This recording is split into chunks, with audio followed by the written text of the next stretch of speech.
आवाज आ रही है?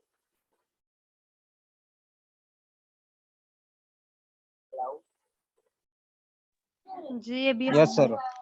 ओके ठीक है। सीएसएस में आप जो पेपर्स में अटेम्प्ट करने की कोशिश करते हैं वो आप करने की कोशिश करते हैं comparison essays, cause effect essays और प्रॉब्लम सॉल्यूशन एसेस, क्योंकि ये आपके पास एक तो आप इनको एक्सप्लेन कर सकते हैं, इनके डिफरेंट एस्पेक्ट्स से इनको कवर करने की कोशिश कर सकते हैं, मुख्तलिफ किस्म का इनके रिलेटेड जो है वो आपके पास डाटा होता है, रिसर्च बेस्ड डाटा होता है, ठीक है, और आपने एडिटोरियल्स वगैरह से फैक्ट्स एंड फिगर्स, स्टैटिस्टिक्स और एग्जांपल्स निकाली होती है, इसलिए इन तीनों पे ज्यादा काम किया जाता है। नेक्स्ट हमारे पास है प्रोसेस एसेस, ठीक है, इसमें आप कोई भी प्रोसेस को डिफाइन करते हैं, एक्सप्लेन करते हैं, ठीक है, वो होते हैं आपके पास प्रोसेस एसेस। इसकी example how the reaction proceeds, ठीक है, कोई भी केमिस्ट्री का स्टूडेंट है आप में तो उसको पता होगा रिएक्शन कैसे प्रोसीड हुआ, कोई भी आपने रिएक्शन करवाया है लेबोरेटरी में, ठीक है, उसमें आपको वो प्रोसेस कैसे किया है, रिएक्शन कैसे करवाया, किन केमिकल्स को ऐड किया है, ठीक है, या फिर वैक्सीन वगैरह बनाई है तो वो कैसे प्रोसेस हुए, कैसे वैक्सीन आपकी बनी है, ठीक है, वो सारे का सारा जब आप सॉरी ये सारे का सारा प्रोसेस कैसे हुए, जब वो आप रिपोर्ट बनाते हैं वो आपके पास प्रोसेस एसेस की रिपोर्ट बनती है। फिर आप अगर फॉर एग्जांपल अगर एक आप मैनेजर है किसी भी टेक्सटाइल कंपनी के या किसी भी कंपनी के, ठीक है, फिर आपसे प्रोसेस के बारे में पूछा जाता है कि आप कैसे अपने कंपनी को मैनेज करेंगे। आप जब सारे का सारा प्रोसेस बताते हैं, लिखते हैं किसी पेज के ऊपर, ठीक है, उसको फुल एलैबोरेट करते हैं, हर पर्सपेक्टिव से, हर एंगल से उसको कवर करने की कोशिश करते हैं, तो वो आपके पास होता है प्रोसेस एसेस, ठीक है। नेक्स्ट है आपके पास कंपैरिजन एसेस, कि आप कंपेयर करते हैं आइडियाज को, पीपल्स को, या फिर डिफरेंट जो टाइम्स होते हैं हिस्ट्री में उनको आपस में करते हैं, कंपैरिजन करते हैं, कंपेयर करते हैं, ठीक है।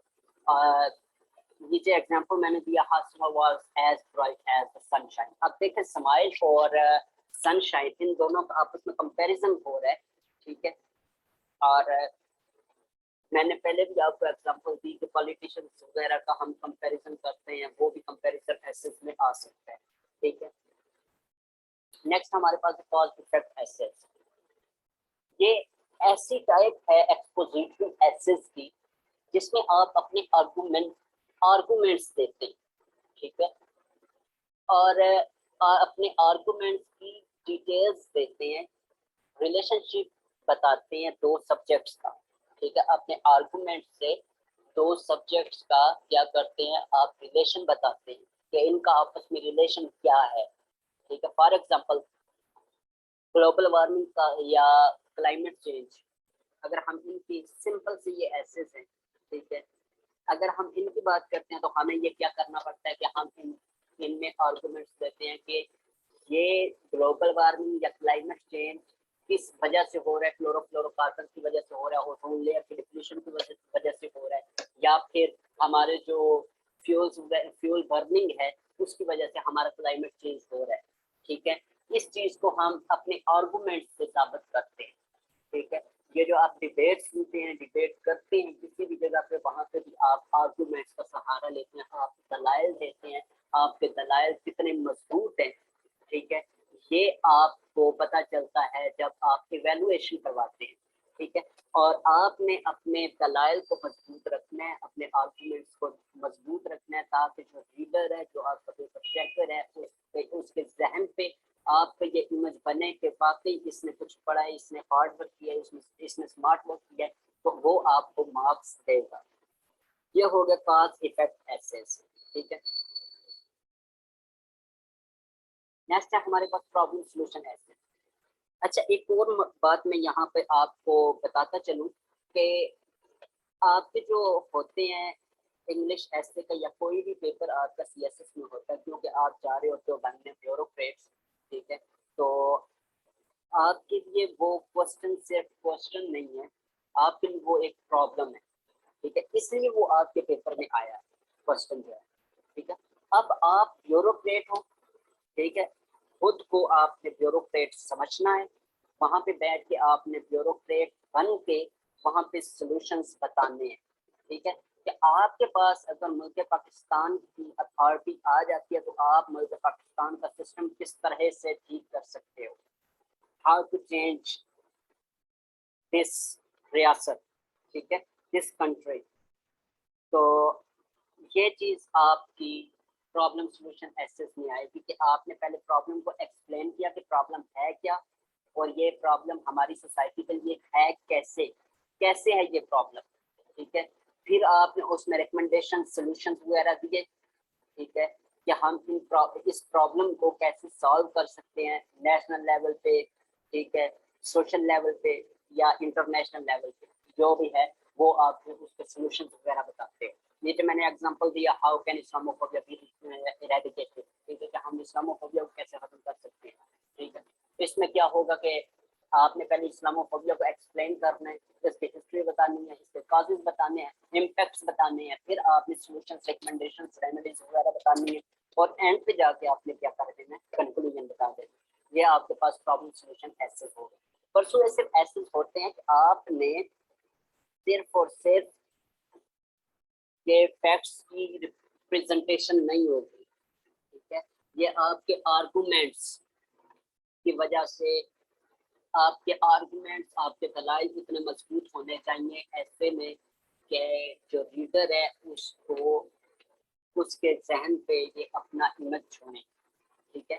یعنی کہ آپ کے دلائل مضبوط ہونے چاہیے، آپ کے آرگومنٹس مضبوط ہونے چاہیے، اس میں ریفرنس کوٹ کریں، اس میں کوٹیشنس کوٹ کریں، اس میں مختلف قسم کے مختلف جگہ سے اٹھائے ہوئے facts and figures, statistics, examples وغیرہ کوٹ کریں، ٹھیک ہے. تب جا کے آپ کے پاس صرف ایسے جو ہے وہ اٹیمپٹ ہوگا. اس کی ایگزامپل ہے on line education. On line education پہ اگر آپ لکھنا اسٹارٹ کرتے ہیں تو صرف اور صرف آپ اپنی فیلنگس، اپنے ایموشنس نہیں لکھیں گے، اپنے فیکٹس اینڈ فگرس نہیں لکھیں گے، بلکہ آپ ریفرنسز ایڈ کریں گے.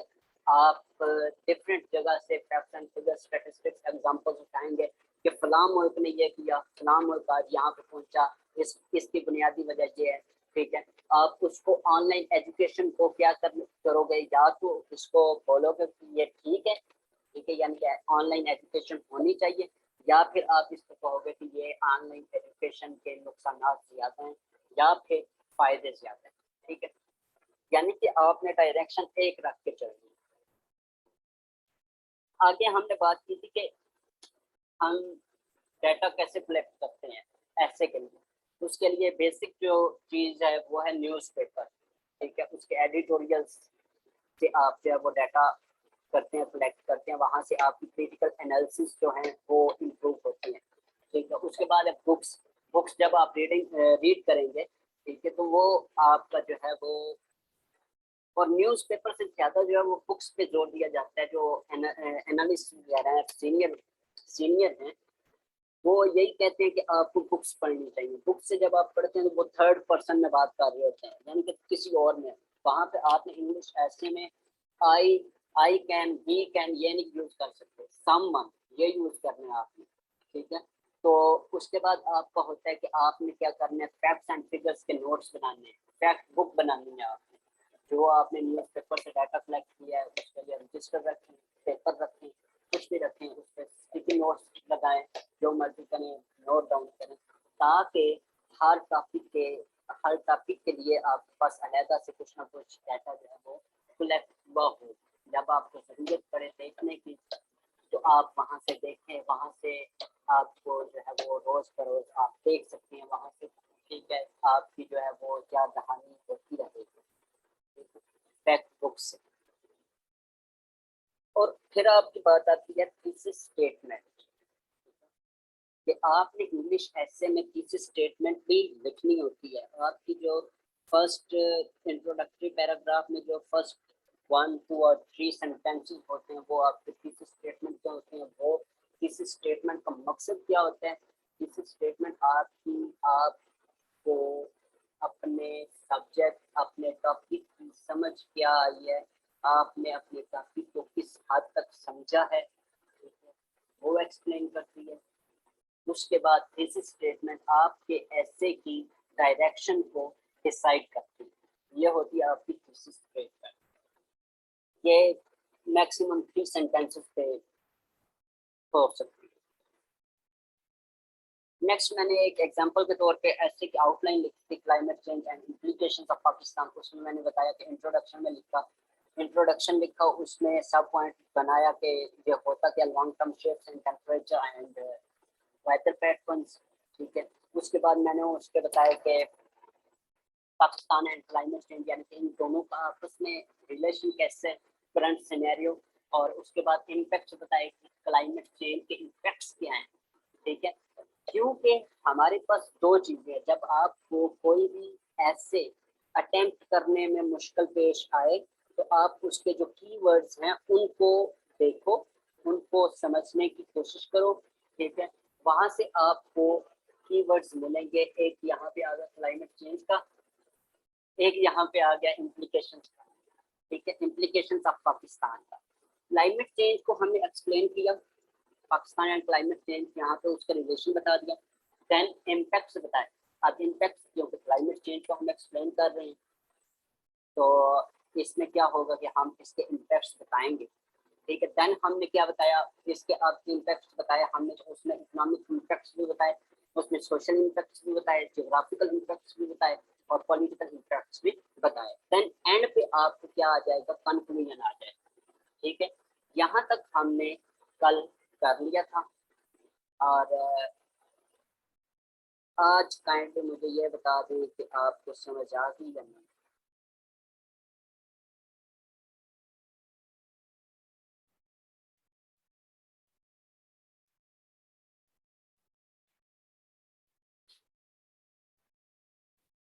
तो मीटिंग एंड होने जा रही है, यानी कि वक्त इसका ख़त्म हो गया है, तो तकरीबन 7-8 मिनट तक ये ख़त्म हो जाएगी। तो इसी मीटिंग इसी लिंक को दोबारा से ज्वाइन करना है आपने जब ख़त्म हो जाए तो।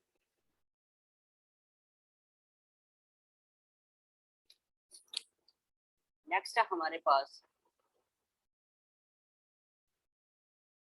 तो आज हमने करना है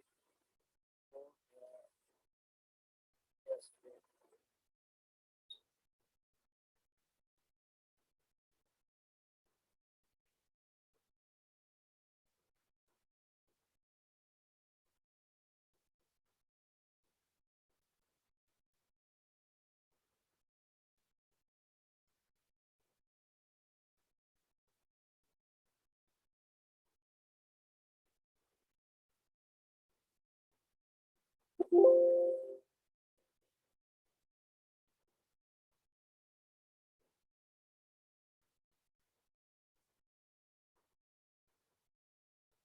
हाँ जी, स्क्रीन शेयर हो रही है आपके साथ।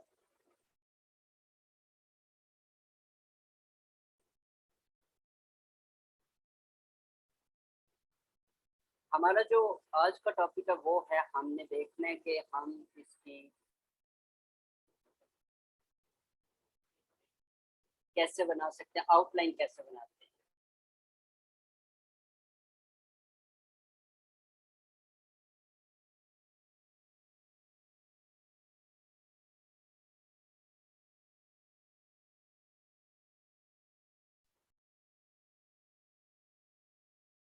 कि आउटलाइन इंग्लिश ऐसे में क्या होती है, ठीक है।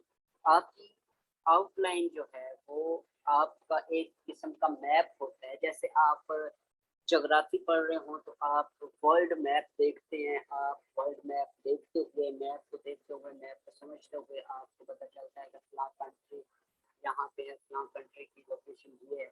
तो वैसे ही इंग्लिश ऐसे में आउटलाइन जो है वो आपके मैप का काम करती है इंग्लिश ऐसे में। और इंग्लिश ऐसे में जो आपकी आउटलाइन होती है वो वैसे ही पॉइंट्स बनाए होते हैं, जैसे जो जिस तरतीब के साथ आपने वो इंग्लिश ऐसे में पैराग्राफ्स लिखने, उसी तरतीब में आपने पॉइंट्स बनाए होते हैं। जैसे आप बुक्स में टेबल ऑफ कंटेंट देखते हैं वैसे ही बिल्कुल। और ये आउटलाइन आपकी पॉइंट्स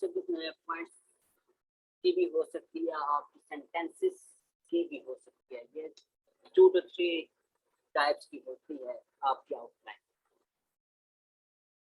आगे है कि हम आउटलाइन बनाएं कैसे, क्योंकि आपके जो पेपर चेकर होते हैं वो आपके आउटलाइन देखते हैं, इंट्रोडक्शन देखते हैं, उसके बाद आपके कंक्लूजन देखते हैं, क्योंकि आपने जो अटेम्प्ट किया होता है ऐसे वो कम अज कम भी 22 पेजेस का होता है, आपने लिखा होता है, तो वो क्यों आप पे इतना पड़े, ठीक है।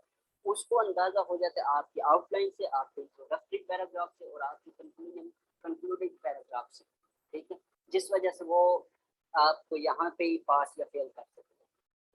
तो आउटलाइन इसलिए हमारे पास इतनी ज़रूरी है क्योंकि हमने इसमें अच्छे नंबर लेने हैं, ठीक है, और ये हमारे ऐसे का क्या होगी, एक मैप होगी।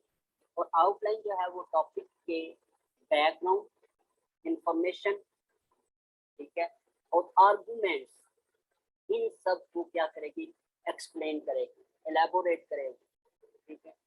आउटलाइन ही हमारा एक एविडेंस होगा कि हम अपने ऐसे में क्या लिखने जा रहे हैं, ठीक है, हम अपने थीसिस स्टेटमेंट में क्या लिखने जा रहे हैं, ठीक है। आउटलाइन से ही डिसाइड होगा कि हम ये सब चीज़ें अपने एसेस में लिखने जा रहे हैं, हम इस टॉपिक का बैकग्राउंड ये है, इस टॉपिक के इम्पैक्ट्स ये हैं, इस टॉपिक के कॉजेस ये हैं, इस टॉपिक के सॉल्यूशंस, रिकमेंडेशंस, रेमेडीज ये हैं, इस टॉपिक का कंक्लूजन ये है, इस टॉपिक की डायरेक्शन ये है, ठीक है। ये सारा कुछ आपका कहाँ से होगा डिसाइड, ये आपका आउटलाइन से होगा।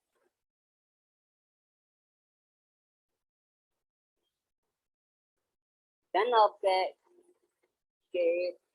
परफेक्ट आउटलाइन के लिए आपके पास 5 जो हैं बहुत इंपॉर्टेंट स्टेप्स हैं कि आप किस तरह से एक परफेक्ट आउटलाइन बना सकते हैं। पहले तो ये है कि आपने फुली आपने कंसंट्रेट करने अपने टॉपिक के ऊपर, अपने टॉपिक को समझने की कोशिश करनी है कि ये टॉपिक है किस बारे में, प्रॉब्लम क्या है, क्या कुछ हम इसमें लिख सकते हैं, ठीक है, कि आपका टॉपिक क्या मांग रहा है, ये आपने अंडरस्टैंड करने की कोशिश करनी है, ठीक है। फर्स्ट जो स्टेप है आउटलाइन बनाने का वो ये है। देन है कि आपने मेन आइडियाज को क्या करना है, लिखना है, बनाना है अपने दिमाग में, देन आपने रफ वर्क में उन मेन आइडियाज को लिखना है। इसको आप कहते हैं ब्रेनस्टॉर्मिंग, ठीक है। ब्रेनस्टॉर्मिंग क्या होगी कि जब आपने टॉपिक को अंडरस्टैंड किया, ठीक है, आपको पता चल गया टॉपिक ये मांग रहे, फिर आप उस पर सोचते हैं कि इसको लिखना कैसे, ठीक है, इसमें लिखना क्या क्या है, कैसे लिखना है, और क्या क्या चीज़ें इसमें आ सकती हैं, कौन कौन से आर्गुमेंट्स आप इसमें ऐड कर सकते हैं, कौन कौन से फैक्ट्स ऐड कर सकते हैं, कौन कौन सी एग्जांपल्स दे सकते हैं, ये सब आपकी आएगी ब्रेनस्टॉर्मिंग। जब आपकी ब्रेनस्टॉर्मिंग हो जाएगी फिर आपका नेक्स्ट जो है वो आ जाएगा इसका स्टेप, आपने मेन आइडियाज को ऑर्गेनाइज करना, यानी कि उनको जैसे आपने पैराग्राफ लिखना है, जैसे आपके सेंटेंसेस में कनेक्टिविटी होती है, वैसे ही आपकी आउटलाइन में कनेक्टिविटी होनी चाहिए। जब आप इसको लिखेंगे, मेन आइडियाज को क्या करेंगे, ऑर्गेनाइज करेंगे, देन आपके पास एक परफेक्ट आउटलाइन बनने के चांसेस बहुत ज़्यादा हो जाएंगे। उसके बाद flush out your main points. Main points को जो है आपने फिर नीट करके लिखना है, उन पे सोचना है, उनको कैसे एक्सप्लेन करना है, कैसे प्रेजेंट करना है, क्योंकि पेपर्स में आप प्रेजेंटेशन को देखा जाता है, ठीक है। और देन लास्ट है रिव्यू एंड एडजस्ट, ठीक है। फिर आपने जब आउटलाइन बन गई है फिर आपने उसको रिव्यू करना है, जहाँ पे आपको लगता है कि अभी थोड़ी बहुत गलती है वहाँ से उसको ख़त्म करें। अब हमारी मीटिंग जा रही है ख़त्म होने, ठीक है, फिर दोबारा इसी लिंक पे आप ज्वाइन करें, ठीक है, देन हम नेक्स्ट जो है वो स्टार्ट करते हैं।